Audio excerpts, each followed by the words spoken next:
3 days after being in Forks, Washington, we realized that Forks only gets 131 sunny days a year. Don't get me wrong, the clouds and the rain can be moody and beautiful, but we want to ride. Our last day, the sun finally breaks through. So, like we often do, we pivot, as we felt we had to ride this area, and today was the day. We found a place to park the RV and unload the bikes. We geared up for the ride. Oddly, I almost grabbed my 3/4 helmet, but a quick check of the temps lets me know that the full face will be fine for today. As we take off riding, I think how lucky I am to ride, how happy it makes me. I watch the scenery unfold around me, and I'm loving it. Then it creeps into my mind how many women over my years of riding have told me they could never ride. They would be too afraid. This runs around in my head as we enter the National Forest Road. The trees start to close in around us as we climb in elevation, and the road becomes more gravelly. My back tire slips out, and I get it back in line, and I realize I don't ride because I'm not afraid. I ride even though I am afraid. I ride afraid.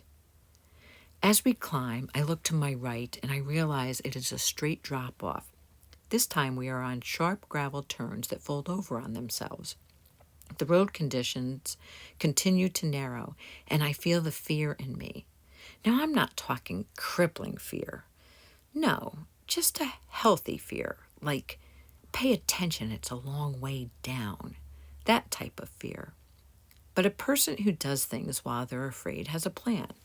Like, I look at the sharp drop-offs and I see the trees and I think, I can grab onto that if I go over the edge. Because this is how people who ride afraid think. One has to remember that when in fear mode, things get distorted.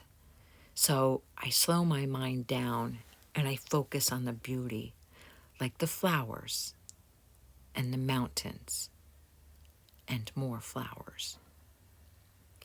The rewards, like anything you face while afraid, are the little joys along the way and the big moments at the end. This is where you breathe. This is where you are happy you didn't let fear stop you. It was once said to me, you're in it for the view, and often the best view is on the edge of your fears. The day is not over, and later I realized not even close to being over. So we are at the beginning of a 2-track. My hubby says, "You good?" And I look at the road, and then I look to my GPS, and it says 8 miles to the next turn. A quick calculation tells me I should be able to at least make it 4 miles, and if something goes wrong, I know I can hike another 4 miles. So I say, yeah, I'm good. By now, you can all say it with me, because this is how people who ride afraid think.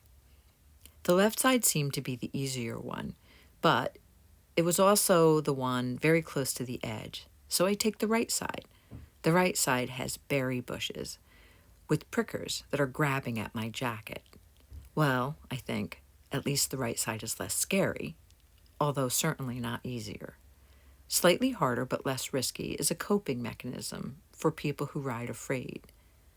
After riding what seems to be the whole twisty 8 miles, I look at my GPS. My GPS informs me that the turn is still 3.5 miles away. Oh, and it's not turning onto pavement. It's turning onto more National Forest roads. On a ride like this, you have to assume it's going to get worse before it gets better. But before my mind can start imagining what I am headed into, I bring it back to the present, and I look at the beautiful berries I'm passing by. So I stop and enjoy some of them. Pure joy, eating the sun-warmed fruit. Hubby, wondering why I am stopping, comes back and takes pics of me hamming it up. We reach the turn, and the road looks easier. Part of riding afraid is the ability to break it all down into manageable morsels. We turn to pavement, and we are headed to one of the jewels of the Olympia National Park, Lake Crescent. I look at the cozy cottages and families having fun.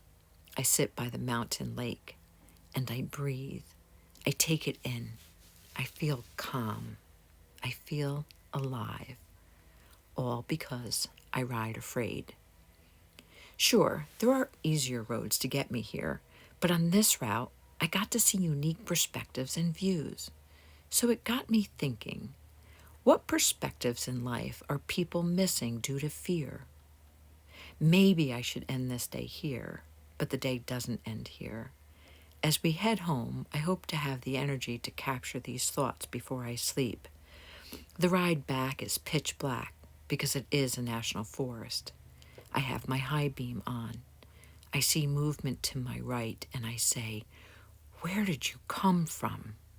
At least I think I said it. Or did I just think it as I prepare to be struck by the deer?